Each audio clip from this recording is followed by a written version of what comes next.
Okay, so last time we introduced how the Rankine cycle is the basic cycle of several power plant system that can rely on fossil fuels or on nuclear energy or on renewable as solar energy, etc.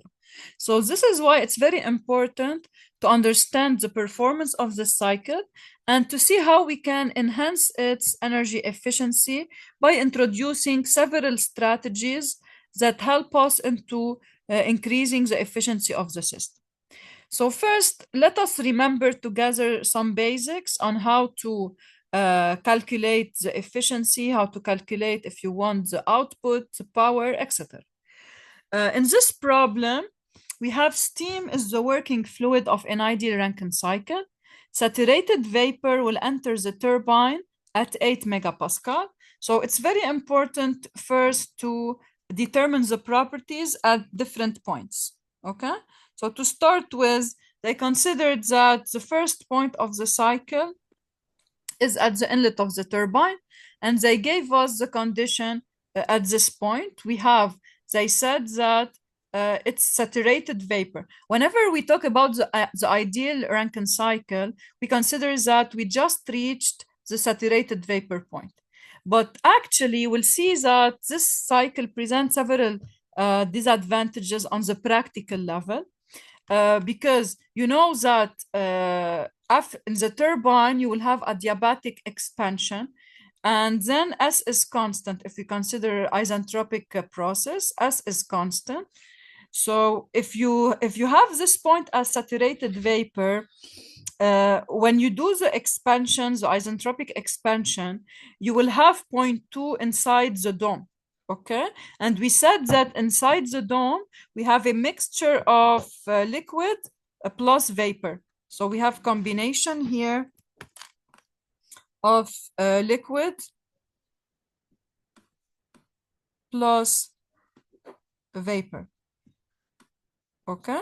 Now, in general, for the turbine blades, it's not recommended to have liquid droplets because liquid droplet formation will lead to corrosion of the blades.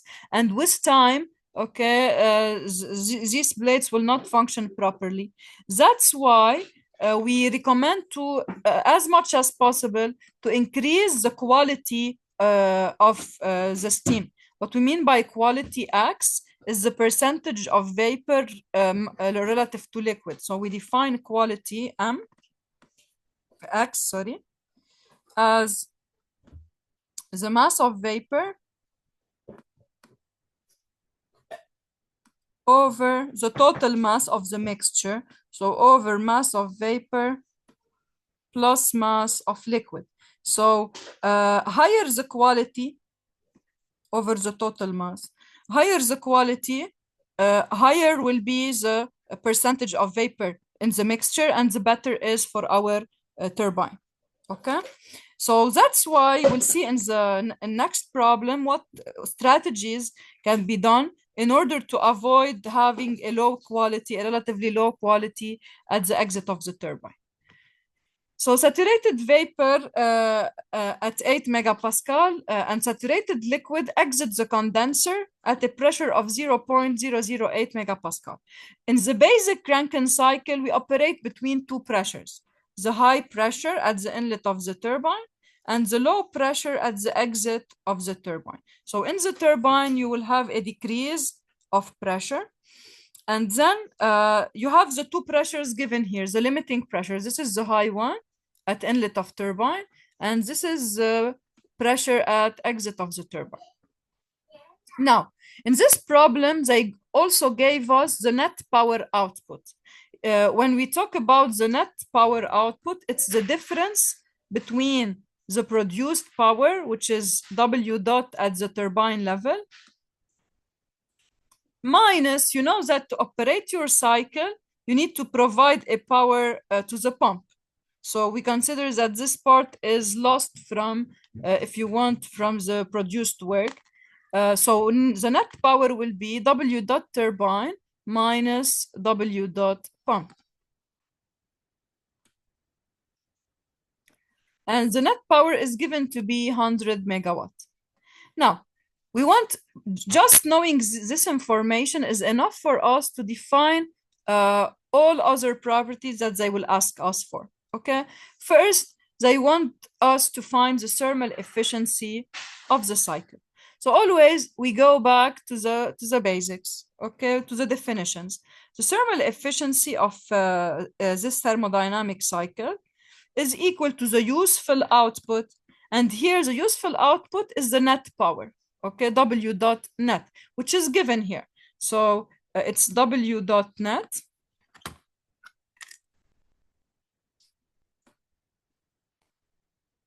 over Q dot N. What? Because here, what is the input that we are having here? It's the heat provided at boiler level, and this heat can have several sources.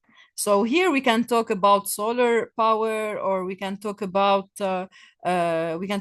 combustion of fossil fuels. We can talk about nuclear energy. So the source of Q dot N can vary, but at the end, this is the input is in the thermal form. It's a heat.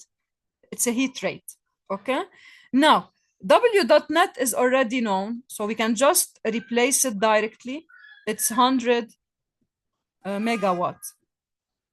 Okay.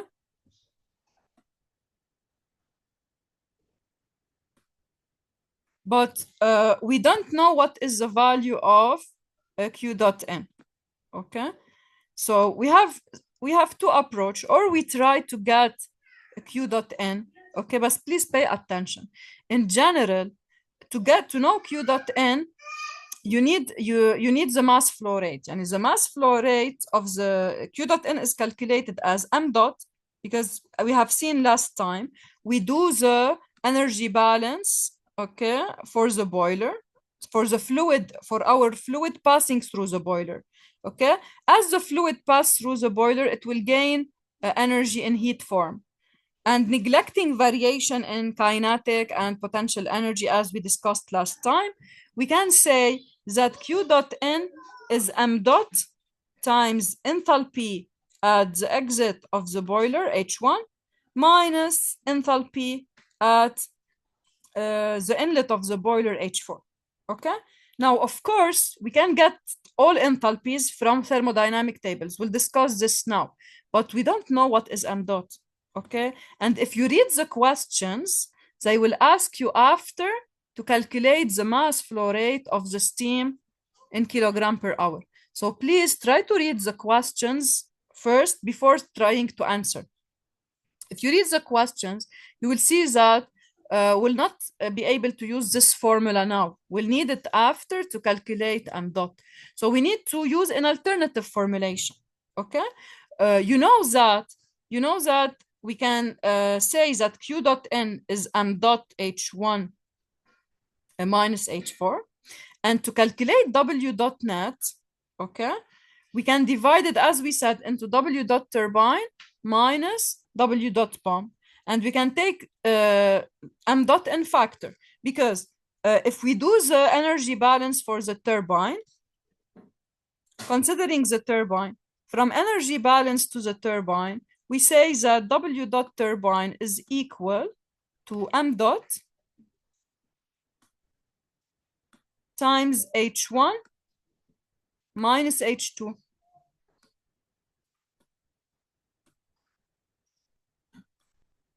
Okay, we know that H1 is larger than H2 because in the turbine we'll take energy from the fluid. While for W dot pump, it's the opposite. For W dot pump, we give energy to the fluid. So if we do the energy balance for the pump, we can write that W dot pump is equal to the mass flow rate m dot times H4 minus H3. Okay, and now if we replace in our formula, in the formula of the thermal efficiency, we can see that m dot will simplify because it's figuring out in all terms. Okay, so we can say that the thermal efficiency is equal to, after simplifying m dot, we'll get for the turbine, we said H1 minus H4. So we have H1 minus H4 minus for W dot pump, okay, sorry, for turbine, it's H1 minus H2, okay, H1 minus H2. And for pump, after simplifying m dot, we have H4 minus H3. So minus H4 plus H3, okay, over, when we simplify m dot from Q dot N, okay, we just have H1 minus H4. So over H1 minus H4. So what can we deduce? We can deduce that to calculate the thermal efficiency, we just need to know enthalpies at all points of our cycle. Points 1, 2, 3, and 4.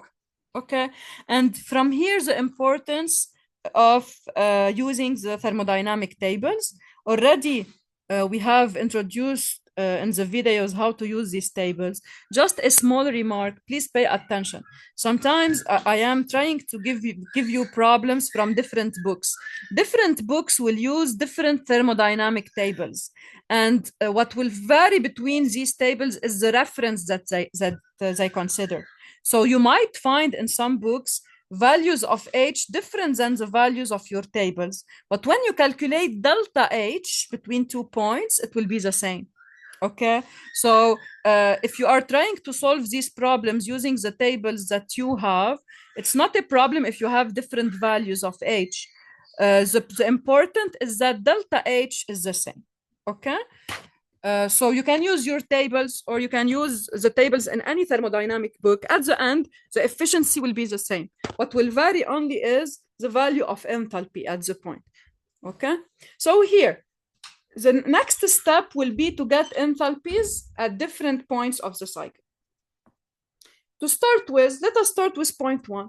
Okay, so for, you know that we said we need in general two properties. We need two properties to be able to find H. Okay, for example, for point 1, we know the pressure, plus we know that it's saturated vapor. So all we have to do is to go to our table.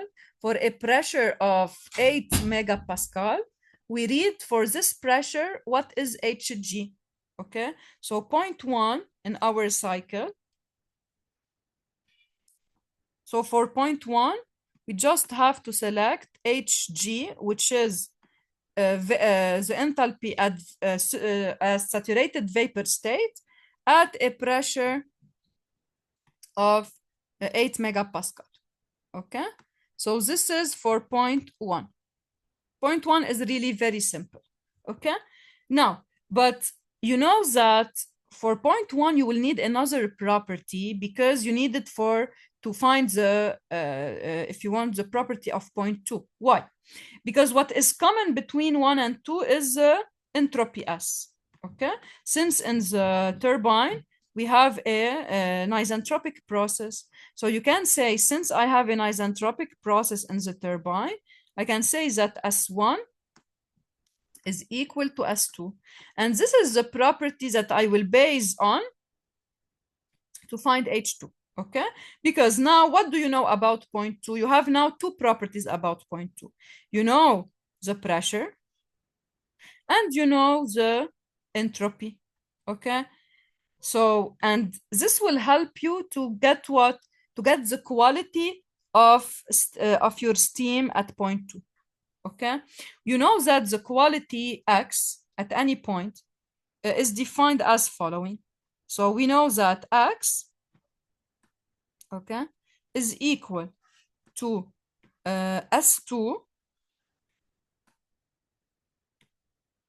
minus you know that this point is between two extreme points: saturated liquid, which is we design it by subscript F, and this point has a subscript of saturated vapor G. Okay, so we can say that we are between 2 points of entropy SF and SG, and the quality X will represent S2 minus SF at the pressure of 0.008 megapascal over SG minus SF. Okay, so now all we have to do is to say I go to the thermodynamic tables for the low pressure of 0.008 megapascal. I read from tables the value of SF and SG. And I know that at point 2, S2 is equal to S1. So I replace here S2 by the value that I will get from point 1. Okay? So now I go back to point 1 and I say I will read. So these two values are evaluated. These three values are evaluated at which pressure? At the low pressure. Okay? At 0.008 megapascal. While to get S2, S2 is equal to S1. And S1 is saturated vapor at which pressure? At the high pressure of 8 megapascal. So from point 1, I don't need only to read Hg. I will read from my table also Sg because I will use it to find S2. Okay?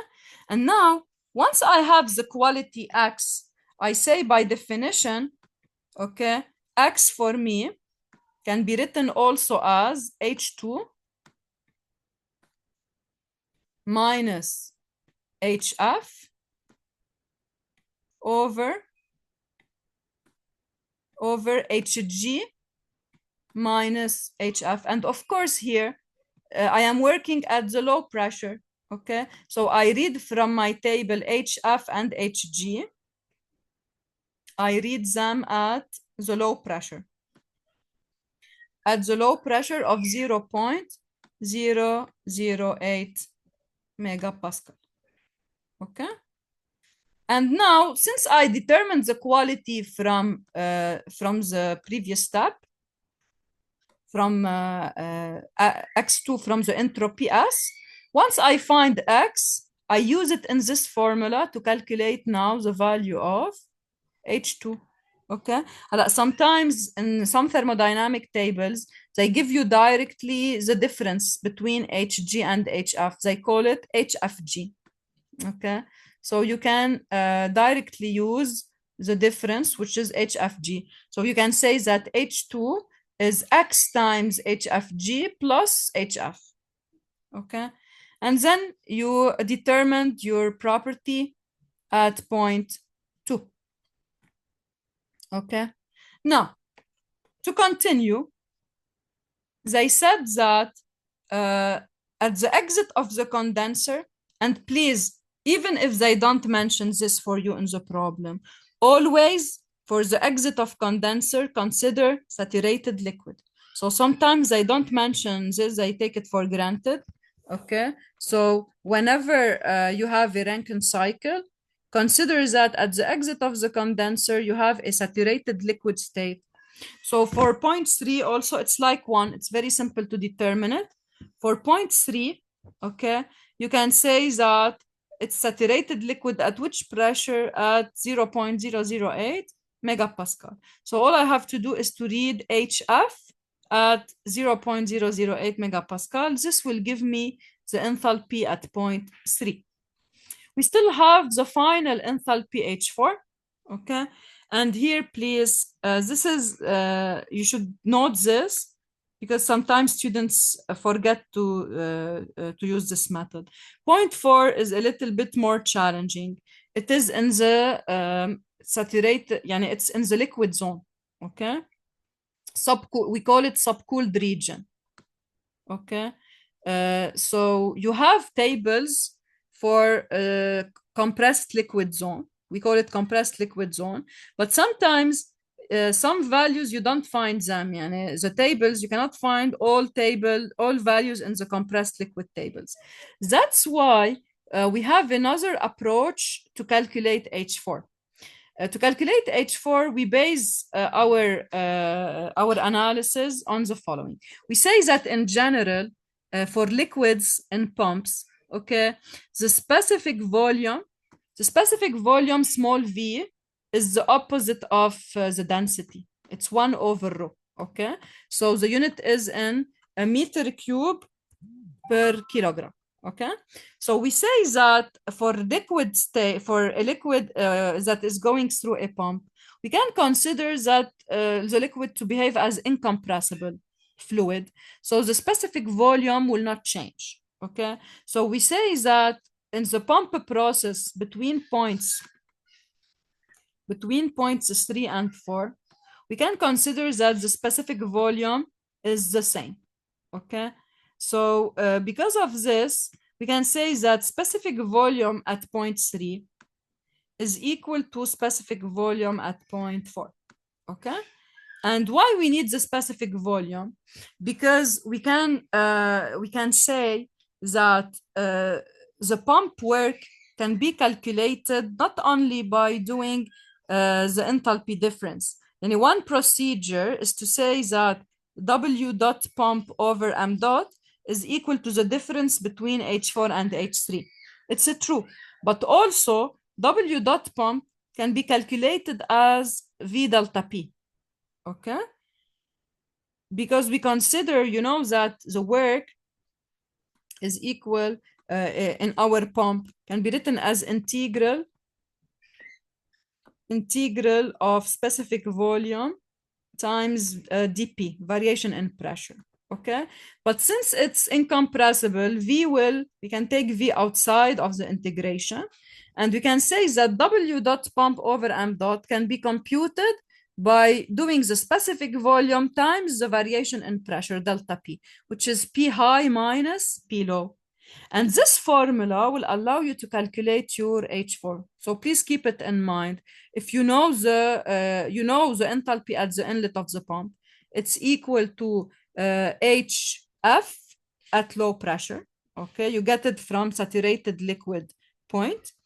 Then you say that I can replace W dot pump over M dot by a specific volume at point 3, because point 3 and 4, we consider they have the same specific volume. So I can get specific volume from point 3. So V3, you find it from VF, saturated liquid specific volume, at which pressure? At the low pressure, at the inlet of the pump. So at P low. Okay, which is here 0.008 megapascal. So you replace V3 by VF at P low, and you multiply by variation in pressure, which is P high minus P low. And in this way, you were able to calculate all enthalpies at different points. Okay, and now we are ready to calculate the thermal efficiency by replacing the enthalpies in the formula. Okay, so now a next step, okay, is to replace N as a formula that we developed together. So we got together W dot turbine over M dot, W dot pump over M dot, and Q dot N over M dot. So we can replace in the formula of thermal efficiency to get the value of thermal efficiency. It's good to know nearly the range of values. So this is a reasonable value for efficiencies. Okay, we get nearly 37.1%. But of course, we aim to increase this efficiency as much as possible. So we can come up with a lot of strategies, as we will discuss now, as superheating, reheating, introducing, let's say, some heat exchanger within the system that can help us into enhancing the efficiency of the system, etc. So we need to know the basic cycles, and we need to know what strategies can be implemented to enhance their performance. Okay, so we are done first with the thermal efficiency. Next, they asked us for the back work ratio. What do we mean by back work ratio? As I told you, the turbine will produce work, but part of it, we can consider, if you want, that part of it will be lost. If the turbine is driving the compressor, part of it will be lost to drive the compressor. And if not, if you are using another electrical source, we consider that we are consuming a certain power. So the net power will be the difference. And the back work ratio represent actually what is the percentage of W dot pump over W dot turbine. Of course, it will be better if you have a small back work ratio. This means that only a small percentage of the produced work is needed to drive the pump. Okay, and it's very simple to find it because we already determined that W dot pump is M dot times H4 minus H3, and W dot turbine is M dot times H1 minus H2. M dot will cancel out. So until now, we didn't need M dot at all. We didn't need the mass flow rate. Okay. In order to calculate the back work ratio, we just need the enthalpies. So if we replace H1, H2, H3, and H4 by their values, we get the back work ratio. And you can see really that it's really very small. This is why sometimes we say that we can neglect the power of the pump since it's very small compared to the work produced at turbine level. Okay. Now, next step is to calculate the mass flow rate. Yani now we'll use, if you want, the definition of big W dot cycle.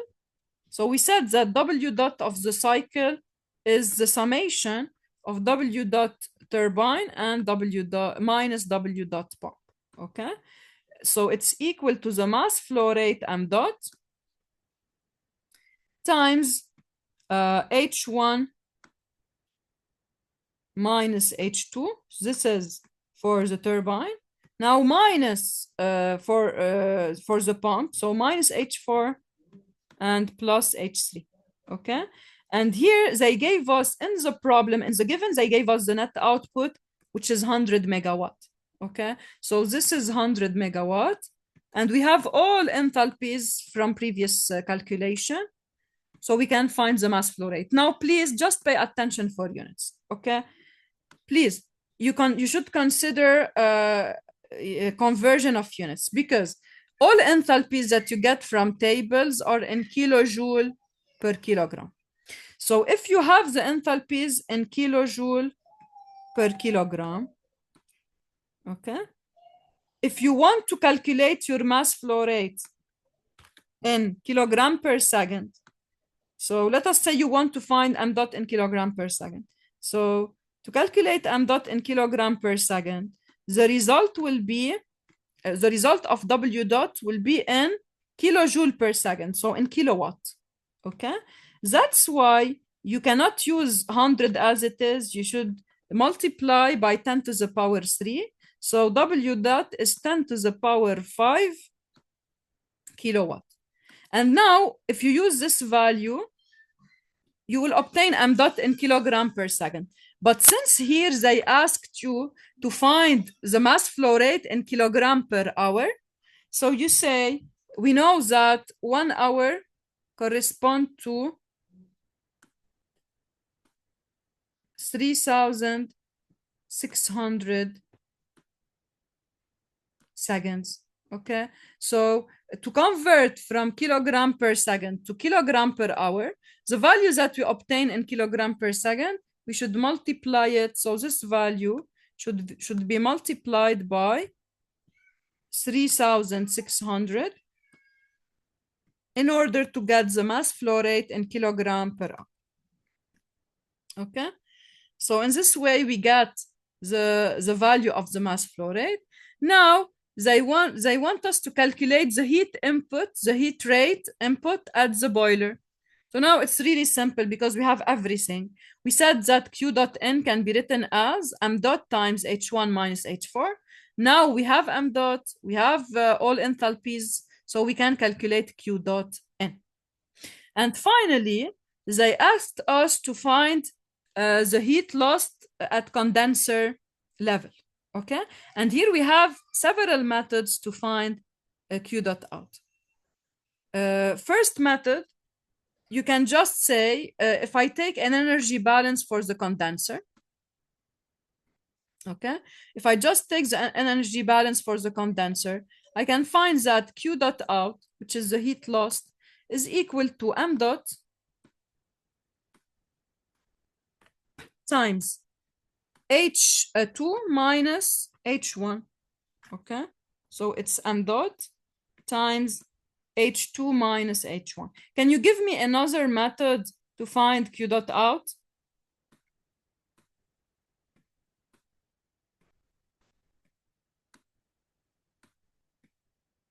Who can give me another method to find Q dot out?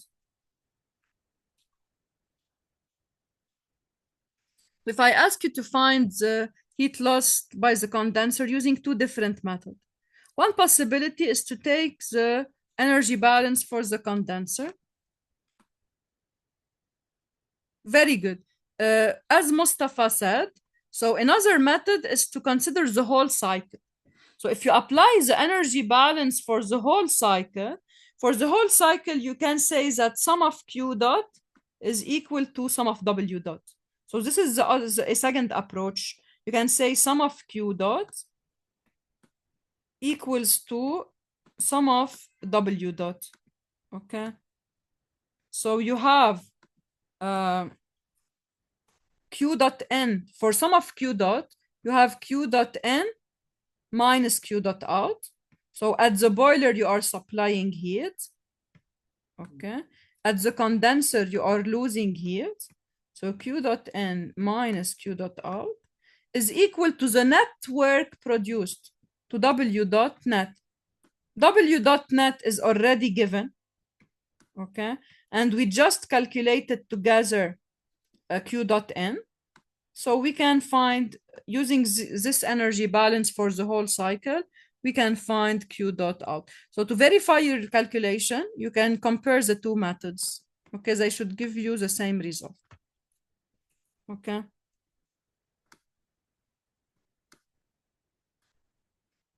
So we can verify, as we said, or using Q dot out is M dot H2 minus H3, or using the energy balance for the whole cycle. Now, if you consider now the ratio of Q dot out to Q dot N, it's really a high ratio.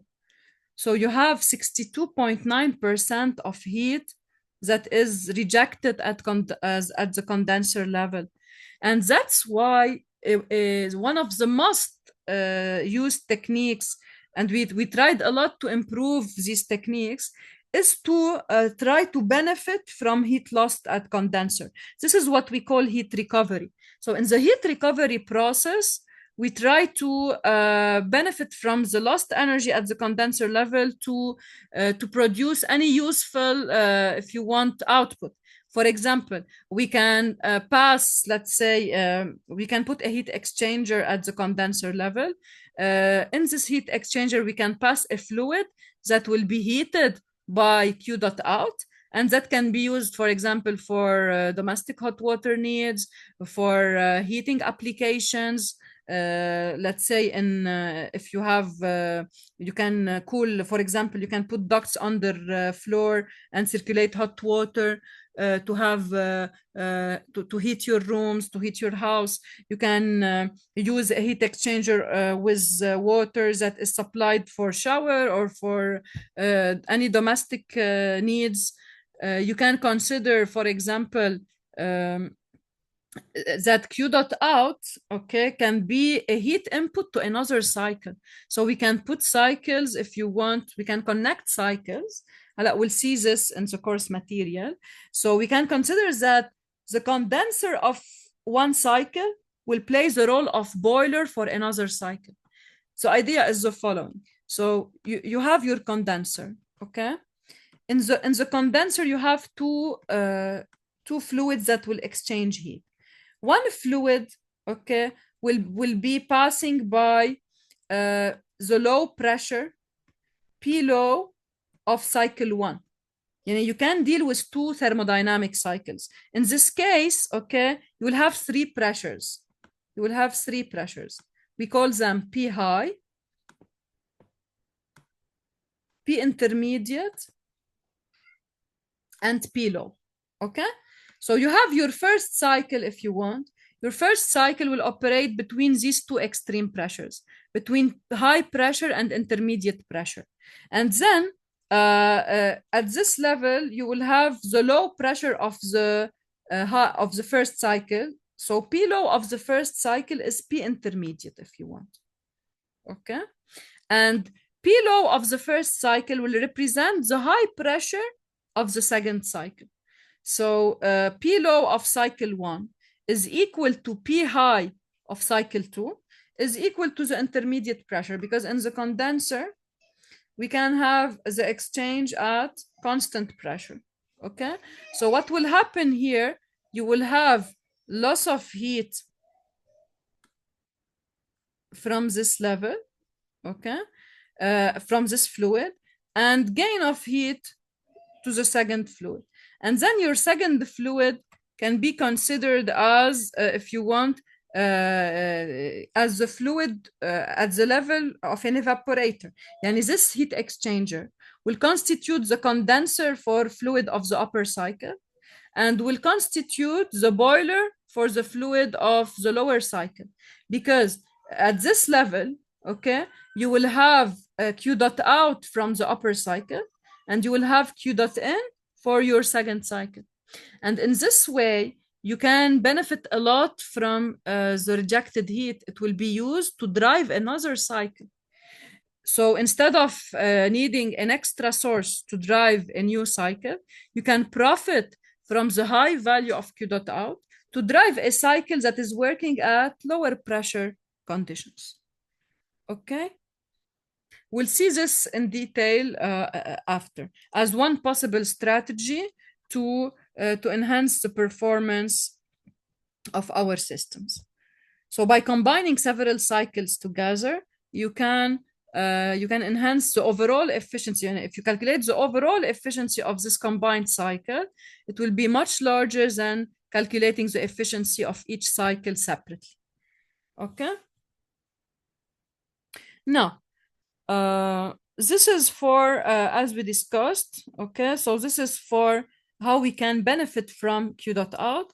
We have several ways, as we discussed. We can just have use the heat if you want directly to heat a fluid, or we can use it to constitute the energy input, the heat input for another thermodynamic cycle. Now, they asked us also, okay, to find, so in the last question,